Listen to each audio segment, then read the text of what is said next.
tous, nous poursuivons notre visite en Moselle-Est. Aujourd'hui, nous sommes à l'Institut de soudure à Saint-Avold. Bonjour, donc je suis Aurélien Philippe, responsable d'activité au sein de l'Institut de soudure et je m'occupe des activités entre autres composites. Donc l'Institut de soudure est un groupe fortement implanté au niveau national et aussi au niveau international qui accompagne ses clients aussi bien sur la recherche, dans les opérations comme l'inspection-contrôle, l'expertise ou la formation. La recherche du groupe Institut de soudure est basée en Grand Est sur 3 sites, Lutz, Gouin et Saint-Avold. C'est le site sur lequel nous sommes aujourd'hui et c'est la plateforme de recherche dédiée aux matériaux composites. Je vous propose de vous présenter nos activités. Merci.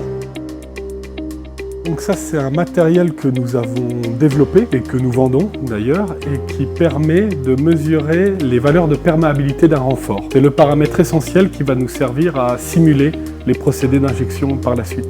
Toujours dans le cadre du développement des procédés de fabrication des matériaux composites et on est sur des procédés d'injection type RTM. Donc ici, ce qu'on va faire sur ces postes-là, c'est qu'on va observer la qualité d'un composite. On a coupé la pièce, on l'a préparée, donc on l'a polie et on l'observe et on peut voir toutes les couches, les différentes couches d'un matériau composite. Alors c'est quoi là qu'on voit? Alors ici, on voit une structure typique d'un matériau composite. Donc un matériau composite est composé au moins de 2 éléments, une fibre qui va lui apporter sa raideur et rigidité et une matrice qui lie tout ce matériau-là. Alors on peut retrouver des matériaux composites à haute valeur ajoutée comme les fibres de carbone qu'on va utiliser notamment dans l'aéronautique, mais on a aussi des composites à base de fibres de verre qu'on va retrouver dans les tuyauteries, dans le sport et loisirs avec les surfs, le ski et aussi dans l'éolien.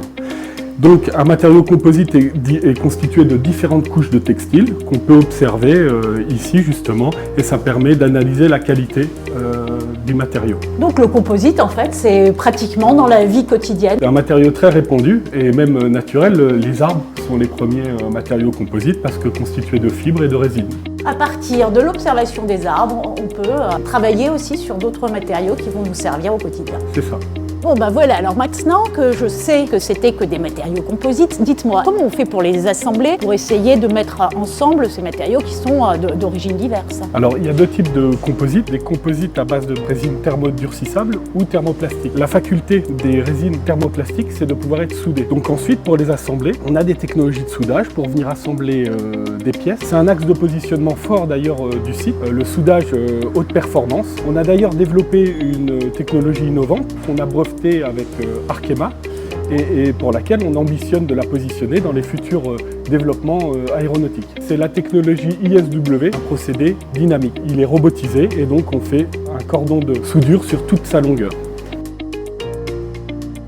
Merci encore pour cette visite et cette découverte des matériaux composites. Je vois que vous avez eu plein de prix, donc la Moselle-Est, terre d'innovation. Merci à vous aussi pour vos engagements à nos côtés et à bientôt. À bientôt.